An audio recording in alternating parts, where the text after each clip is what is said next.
Hello, my dear friends. Today I'm sharing a very special story with you. This story is for everyone who understands English, but still cannot think in English. Maybe you can read English. Maybe you even understand people when they talk slowly. But when it's your turn to speak, your mind starts translating from your language to English. And that makes everything slow, confusing, and sometimes even scary. That's okay. You're not alone. Many people from all over the world face the same problem. So today, I want to tell you a story. It's not just any story, it's my story. How I trained my brain to think in English. I want to keep it simple, easy to understand, and from the heart. I'm not going to teach you with rules or grammar or big fancy words. I just want to talk to you like a friend, like we're sitting in a park together in New York City, just chatting. In this story, I will share everything that helped me go from always translating in my head to finally thinking in English naturally. It took time, mistakes, and many small steps, but it worked. And I believe it can work for you too. Let's begin. Hi, my name is Emily, and this is my story. I was born and raised in a small town in the United States, Bakersfield, California. But my parents were from Mexico, and we always spoke Spanish at home. I studied in American schools, so yes, English was around me.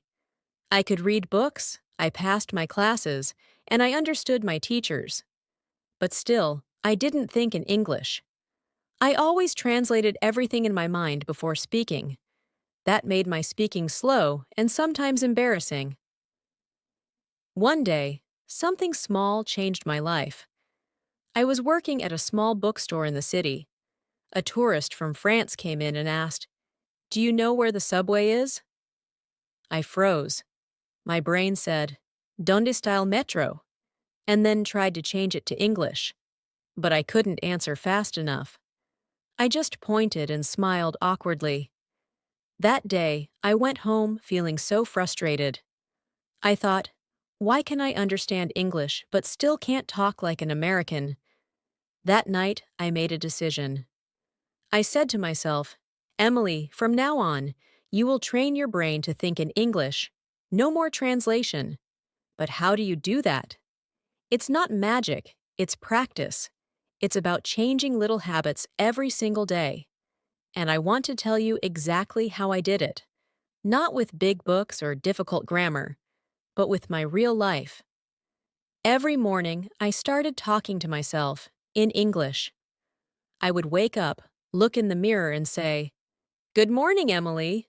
Today is a new day. Let's make breakfast." It felt silly at first, but slowly it became natural. Instead of saying in my mind, "Voy a hacer café," I trained myself to say, "I'm going to make coffee." I described everything I was doing. I'm brushing my teeth. I'm opening the window. I see the sun. It's a beautiful morning. These small sentences were powerful. They started building a connection between my thoughts and English. I stopped thinking in Spanish, and then translating. I was creating direct thoughts in English. And you know what? My brain started to enjoy it. It felt like learning a new way to think, like turning on a new light in my mind. Another thing I did was change my environment. I started labeling everything in my room in English. My mirror had a sticky note, mirror. My door said, door. Even my refrigerator had one. I even wrote, "I am strong" on my bathroom wall. These small reminders helped my brain connect words with real things. I also started watching simple English shows with subtitles, not hard ones. I watched cartoons and kids' shows. They speak slow, clear, and use basic language. One of my favorites was Bluey. Yes, it's a kids' cartoon, but it's so fun and full of useful sentences. And I spoke to myself all the time. If I was walking to the store, I said in my head, "I'm walking to the store. I see people. There's a red car. I want to buy bread." If I didn't know a word, I didn't stop. I used a simple word instead. Like, instead of saying vegetables, I said green things to eat. That's okay. You don't need perfect words. You just need to keep thinking in English, even with mistakes. Mistakes are not your enemy. Silence is. In the beginning, I made hundreds of small mistakes, but I never stopped. Every time I made a mistake, I smiled and said, "Good job, Emily. You're learning." This gave me confidence. Slowly, something amazing happened. One day, I went to a coffee shop, and the barista said, "How's your day going?" And without thinking, I replied, "It's going great, thanks." No translation, no thinking. It just came out naturally. I was shocked. That was the moment I realized my brain was finally thinking in English. But friends, it didn't happen in 1 week. It didn't even happen in 1 month. It took me about 4 to 5 months of daily practice to feel real change. Here's another thing I did. I started writing a daily journal in English. At night, I wrote simple things. Today, I went to work. I talked to my friend. I felt happy because I helped a customer. Every day, just 10 minutes. This helped my brain make personal connections in English. I also used my phone differently. I changed the phone language to English. My calendar, my clock, my notes, everything in English. Even my shopping list. I started thinking in English when I typed milk, eggs, soap. This made English part of my life, not just part of my studies. And yes, I talked to people too. But not in the beginning. In the beginning, I only practiced with myself. Because before speaking, we must think. And before thinking, we must listen and read a lot. So I listened to English music. I sang along. I watched simple videos on YouTube. I listened to podcasts like English Made Easy while cooking or walking. No pressure, just exposure. My favorite podcast was called Everyday English with Emma. She spoke like a friend, slowly, naturally, and about normal things like grocery shopping or daily routines. I loved that. Eventually, I made English friends in my city. I went to a language exchange group every Saturday in the local library. At first, I was shy, but because I had already trained my brain to think in English, the words came out faster. One of my best friends now is Sarah. She's from Japan. We still meet every weekend and talk in English for fun. We laugh, we share food, and sometimes we make grammar mistakes together. But we don't care. We enjoy the journey. So, my dear friends, if you want to train your brain to think in English, don't wait for a big teacher or a special school. Start small, start now, start with yourself. Talk to yourself in the mirror. Describe your daily life in English. Label your house. Watch simple shows. Change your phone settings. Write a journal. And so, my journey didn't end the day I finally thought in English. In fact, that was just the beginning of a whole new adventure. An adventure of using English not just in my head, but in every part of my life to connect, to create, and to grow. One brisk morning in early autumn, I decided to challenge myself even more. I signed up for a community theater workshop in Brooklyn, right here in the United States. Imagine me, Emily, the shy bookstore clerk, standing on a stage, lines in hand, ready to perform in front of strangers, all in English. My heart pounded louder than the wooden boards under my feet. The director, Mr. Thompson, was a lively man with silver hair and a booming voice. "Emily!" he called on the first day. "We're going to start with improvisation. Just speak from your heart." My pulse quickened, but I remembered everything I'd learned.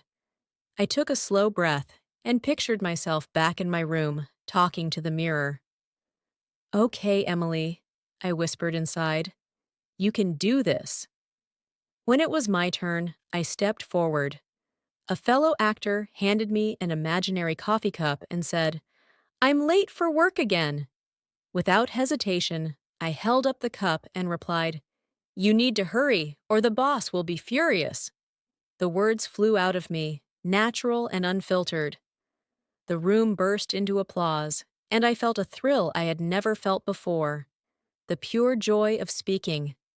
That workshop taught me that real-life practice, especially when it's scary, is the fastest way to cement those English thoughts into confident action. I learned to trust myself, to believe that my words mattered, and every time I stumbled, my classmates clapped and encouraged me.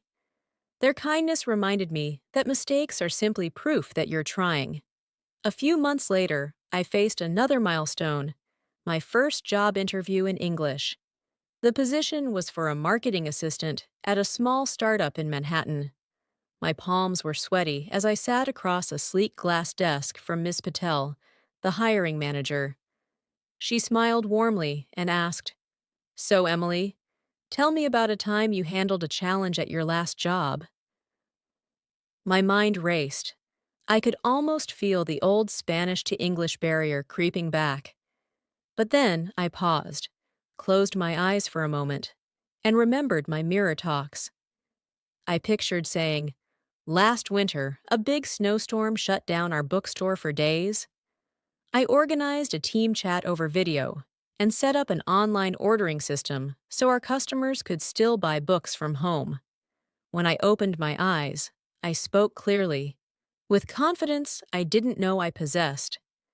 Ms. Patel nodded, impressed. A week later, I had a job offer, and I knew it wasn't just my skills, but my ability to think and express myself directly in English that had made the difference. But life isn't only about accomplishments. There were times when I doubted myself again. Once, I met a group of old friends who had known me back when I only whispered short replies in English. They complimented my fluency, and I smiled. But inside, I remembered the long nights of journaling and self-talk.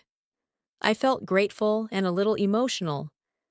I realized how far I'd come and how each moment of practice had led me here. Today, when I walk through the streets of New York, I hear so many accents, so many languages blending into the city's symphony. English is the thread that weaves us together, and I'm proud to be part of that tapestry. I volunteer at a local language cafe now, helping new learners the way I was helped, by listening, by encouraging, and by sharing my own story of small steps and big heart. And dear friends, as I close this continued chapter of my story, I want you to remember, your journey in English is your journey in life. It will have exciting highs, challenging lows, and moments when you'll surprise yourself. Keep talking, even to yourself. Keep dreaming in English. Keep opening your heart to every opportunity, whether it's theater, a job interview, or simply ordering your morning coffee with a smile. That spring, after finding stability at my new marketing assistant role in Manhattan, I felt both exhilarated and restless. I realized that even though my English was strong, I hadn't yet tested it beyond the routines of work and my language cafe volunteer sessions. I wanted to push myself into unfamiliar places, to see how far my English-thinking life could take me. So, with a mix of excitement and nervousness, I booked a solo weekend trip to New Orleans, the city of jazz, gumbo, and history. I'd never traveled alone before, especially not by plane. On the morning of my flight, I stood in front of my mirror one last time. "You're ready," I reminded myself. "You're going to talk, laugh, and explore in English the whole way." Then, with suitcase in hand, I hailed a yellow cab and headed to JFK Airport. At the check-in counter, the agent asked in rapid American English, "Good morning, ma'am. Where are you flying today?" My heart fluttered, but I answered confidently, "I'm headed to New Orleans for the weekend to explore and practice my English, even more." She smiled warmly and replied, "That sounds wonderful. Enjoy your trip." I felt a surge of pride. That small exchange, effortless and natural, was a testament to how far I'd come. On the plane, I chatted with the elderly couple beside me, retirees on their way to visit family. They asked about my job and my hometown, Bakersfield. I described my journey, how I'd grown up speaking Spanish at home, how I'd trained my brain to think in English, and how I now worked and volunteered in New York. They listened with genuine interest, and I realized I was no longer the shy girl who pointed and smiled. I was Emily, storyteller and friend, connecting through language. Landing in Louis Armstrong New Orleans International Airport, I took a shuttle into the French Quarter. The air was warm and fragrant with magnolia blossoms and street corner beignets. Everywhere I looked, people were speaking English with vibrant local accents. My first challenge came when I ordered lunch at a small cafe. The menu was full of unfamiliar terms: po' boy, jambalaya, beignet. I took a deep breath, smiled at the waiter, and said, "Could you please tell me what a po' boy is?" He happily explained, and I practiced back. "So it's a sandwich with fried seafood. Thank you." He nodded and laughed. "You got it." That little back and forth felt like a victory lap. During the afternoon, I joined a free walking tour. Our guide was a local jazz musician named Marcus, who spoke in rich musical cadences. He told stories of Mississippi steamboats, Creole kitchens, and midnight second lines in the streets. I listened intently, asking questions when I needed clarity. What makes a Zydeco band different from a brass band? He explained patiently, and I repeated sentences back to solidify my understanding. By the end of the tour, I wasn't just understanding English, I was enjoying its regional flavors. That evening, I went to a small jazz club on Frenchmen Street. The dim lights, the muted chatter, and the soulful trumpet called to me.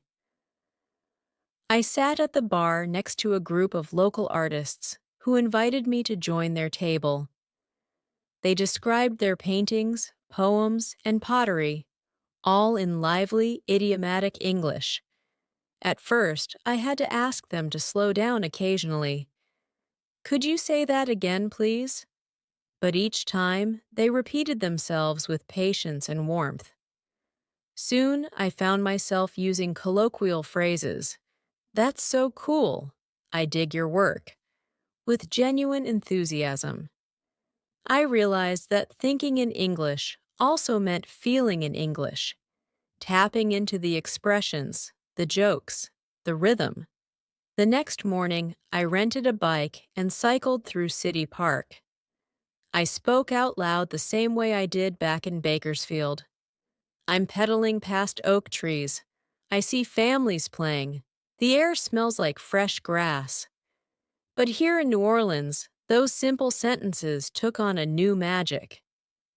I felt connected to the place, as if English was the channel linking me to the world around me. Back at my little Airbnb that night, I sat at the tiny desk and wrote in my journal, "Today I rode my bike in City Park. I talked to musicians and artists. I ate po' boys and beignets. I felt alive. And my English felt alive too." That simple entry filled me with gratitude. Throughout the day, I had thought, spoken, listened, and written in English almost exclusively. Sure, I paused when I needed to, and I made mistakes. But I also laughed, made friends, and discovered new parts of myself. On my last day, I visited a community center where local volunteers taught English to refugees from around the world. I offered to help for an hour, and before I knew it, I was leading a small conversation circle. I asked them about their homes, their favorite foods, their dreams. Their English was at various levels, and I switched between simple explanations and more complex sentences. In helping them, I realized that teaching is one of the most powerful ways to deepen your own skills because it forces you to organize your thoughts, choose your words, and listen actively. When I caught my flight back to New York that evening, I looked around at the sea of passengers and felt a profound sense of belonging. No longer was I a passenger merely commuting between home and work. I was a confident traveler in the world of English. That trip to New Orleans was more than a vacation. It was a confirmation of my journey. Today, I want to share with you more of my personal tips and tricks, every little secret I discovered, so that you too can train your brain to think in English naturally and joyfully. Let me walk you through each of these methods in full detail, weaving them into my own story so you can see exactly how they fit into daily life. When I first began this journey, I thought I needed long study sessions or expensive courses, but I soon learned that the most powerful tools are the ones I carry with me every day. It all starts with mindful awareness, paying attention to the moments when your brain still wants to translate. I remember sitting in Central Park, chatting with a friend from Brazil, and catching myself mentally converting Portuguese into English before I spoke. In that moment, I gently reminded myself, no translating, just think. I took a deep breath, and instead of como você está, I thought directly, how are you feeling today? That little shift, consciously choosing English thoughts, became the foundation for everything else. Alongside awareness, I adopted the shadowing technique. This meant listening to short clips of clear native English speech, often from my favorite podcasts or instructional videos, and immediately repeating what I heard, not just the words, but the rhythm, the intonation, the small pauses. I did this while walking to work, headphones on, eyes open to the city around me, and my lips moving in sync with the speaker. At first it felt strange, like a parrot mimicking without understanding, but after a week, I noticed my mouth forming sounds more naturally and my internal voice starting to mirror native pacing. Over time, those patterns of speech imprinted on my memory, making spontaneous conversation feel more familiar. Another trick that changed everything was mental movies. Whenever I prepared to meet someone new or give a presentation at work, I would close my eyes for a minute and imagine the scene unfolding entirely in English. I pictured the room, the people, even the funny little noises, the clink of coffee cups, the shuffle of paper. I rehearsed different ways the conversation might go. Someone asking a question, me responding, the small jokes we might share. By the time the real moment arrived, my mind had already practiced the English dialogue dozens of times, so I felt calm and ready. If something unexpected happened, say, someone commented on the weather instead of the agenda, I trusted myself to adapt because I'd trained my brain to improvise in English. I also built immersion into my daily routines, not just study blocks. For breakfast, I described my choices. I feel like something crunchy. I'll have toast with almond butter. At the coffee shop, I reordered my drink in English first, before the barista even spoke.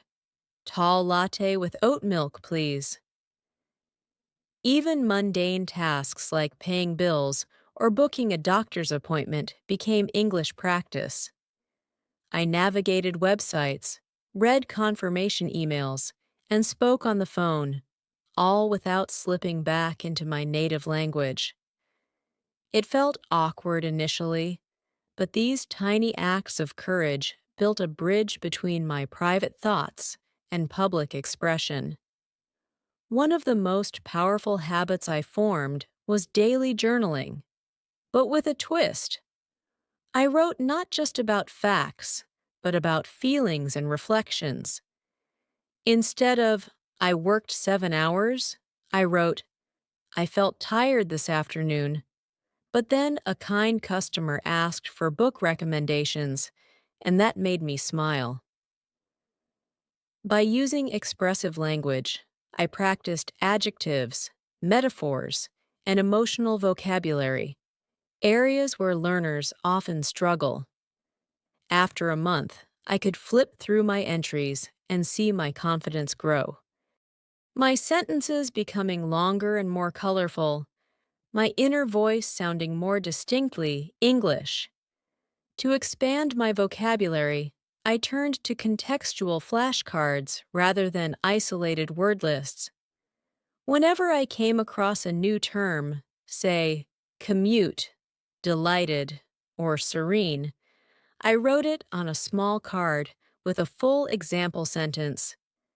I felt serene watching the sunrise over the Hudson River, or she was delighted by the surprise party. I carried these cards in my purse and reviewed them whenever I had a spare moment, standing in line, waiting for the bus. Seeing words in context helped me remember not only their meanings, but their exact usage. So when I needed them, they popped into my mind effortlessly. I also learned the art of roleplay. Twice a week, I met with my friend Sarah at a local cafe, and we pretended to be characters in different scenarios: a customer returning a broken phone, or two travelers asking for directions in London. We stayed in character, speaking only English, making up little backstories, and laughing at our own slips. These playful rehearsals removed the fear of real conversations because we treated mistakes as part of the fun, not something to be ashamed of. To sharpen my listening skills, I turned to niche podcasts and videos on topics I love: gardening, true crime, jazz history. Because I was genuinely interested, I pushed myself to understand even challenging segments, pausing and replaying until the meaning clicked. Then I summarized what I'd heard to a friend or recorded a voice note to myself. Today, I listened to an episode about Louis Armstrong and learned that he once recorded a song in Chicago in 1924. Explaining it in English solidified both my comprehension and my ability to articulate complex ideas. Finally, I embraced social accountability by sharing my progress publicly. I started a small blog and posted weekly updates about my English journey, sometimes just a few paragraphs, sometimes a short video. Readers from around the world left comments, cheering me on and offering their own tips. Knowing that others were watching motivated me to stay consistent, and it gave me a safe space to experiment with new phrases and styles.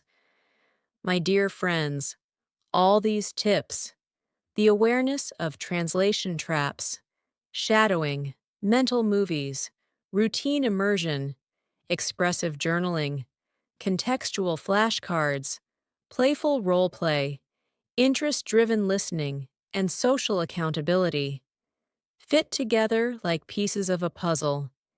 Each one strengthens a different skill: speaking, listening, thinking, writing, and even confidence itself.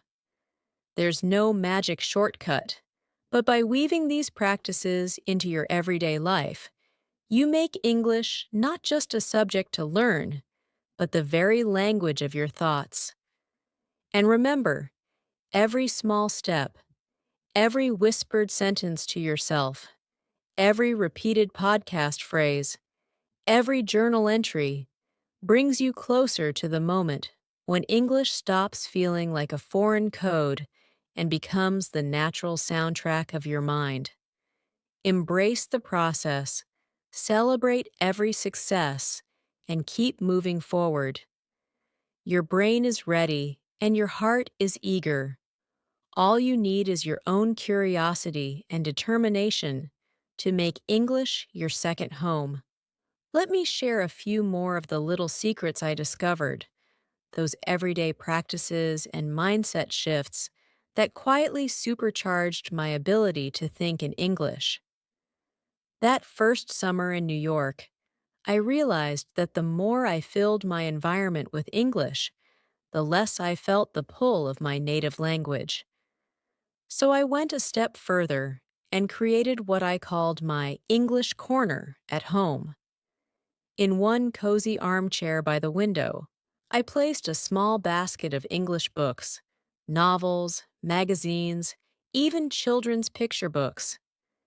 Next to it, I kept a notebook filled with inspirational quotes in English, lines from poems, movie dialogues, song lyrics. Every time I sank into that chair, I opened the notebook or picked a book at random. I read aloud, not worrying about pronunciation, but listening carefully to the sounds. Over time, this simple corner became a sanctuary where my brain automatically switched into English mode the moment I sat down. Another trick I embraced was to create mini brain dumps.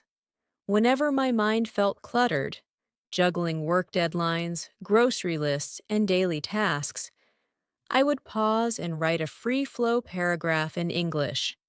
Whatever came to mind, no editing, no judgment. It might start, "Right now, I'm feeling a little stressed because I have two presentations," and then I'd spill it all out. Doing this cleared mental space and simultaneously trained my brain to organize thoughts directly in English. I also discovered the power of shadow reading. This is slightly different from shadowing audio. Shadow reading means reading a text silently in my native language, then immediately reading the same passage out loud in English, without looking at a translation. For example, I'd pick a short newspaper article in Spanish, read it through, then close it and find an English version of the same news story online. I would read that out loud, trying to capture both meaning and feeling. By matching content I already understood with fresh English phrasing, I built a deeper sense of equivalence between ideas and words in English. When it came to vocabulary, I found that grouping words by themes and emotions helped me recall them more vividly. Instead of random flashcards, I created clusters in my mind. Words for describing feelings: elated, melancholy, apprehensive. Words for movement: stroll, dash, amble. Words for sound: rustle, hum, clang. I visualized a scene, walking through a park at dusk, leaves rustling, my heart feeling serene. And I practiced describing that scene aloud, weaving those words together. Anchoring new words to vivid mental images made them stick. An important mind hack was to treat my mistakes as tiny experiments. Whenever I stumbled over a phrase in conversation, I would mentally label it Experiment 42 or Experiment 43, as if I were a scientist testing hypotheses. Then, later that day, I'd revisit the phrase in my journal, write down what I wanted to say, and note why it didn't come out right. Turning errors into data took away their sting and turned each slip into a step forward in understanding. I also built what I called my English soundtrack. Each week, I chose a short playlist of songs with clear, story-like lyrics, folk songs, ballads, or acoustic numbers. I listened while cooking or doing chores, and I tried to transcribe the verses by ear before checking the official lyrics. Singing along, even in a whisper, helped me internalize the melody of English speech, and the emotional content of music made the vocabulary come alive. Beyond solo work, I found that teaching someone else was one of the most powerful accelerators. I invited my neighbor, who was also learning English, to weekly mini workshops at my kitchen table. We took turns explaining a new grammar point or a tricky idiom, using simple examples and props, like drawing cartoons or using everyday objects. Explaining something in English forced me to clarify my own thinking and anticipate questions, which deepened my mastery. Finally, I learned to tune into the unspoken elements of communication: body language, tone, pauses. I watched short TED Talk clips and noticed how speakers used their hands, varied their pitch, or paused for effect. Then I imitated those gestures and rhythms in my mirror talk sessions. Matching physical expression to the English words made my speech more natural and gave my brain a richer context for thinking in English as a complete, embodied experience. My dear friends, these additional tips, the English corner, brain dumps, shadow reading, thematic word clusters, treating mistakes as experiments, building a musical soundtrack, peer teaching, and mindful body language are the fine-tuning that elevates your journey. They may seem small, but together, they weave a powerful tapestry of practice, confidence, and joy. Keep experimenting, keep exploring, and most of all, keep listening to the quiet voice inside that's ready to speak English every moment of the day.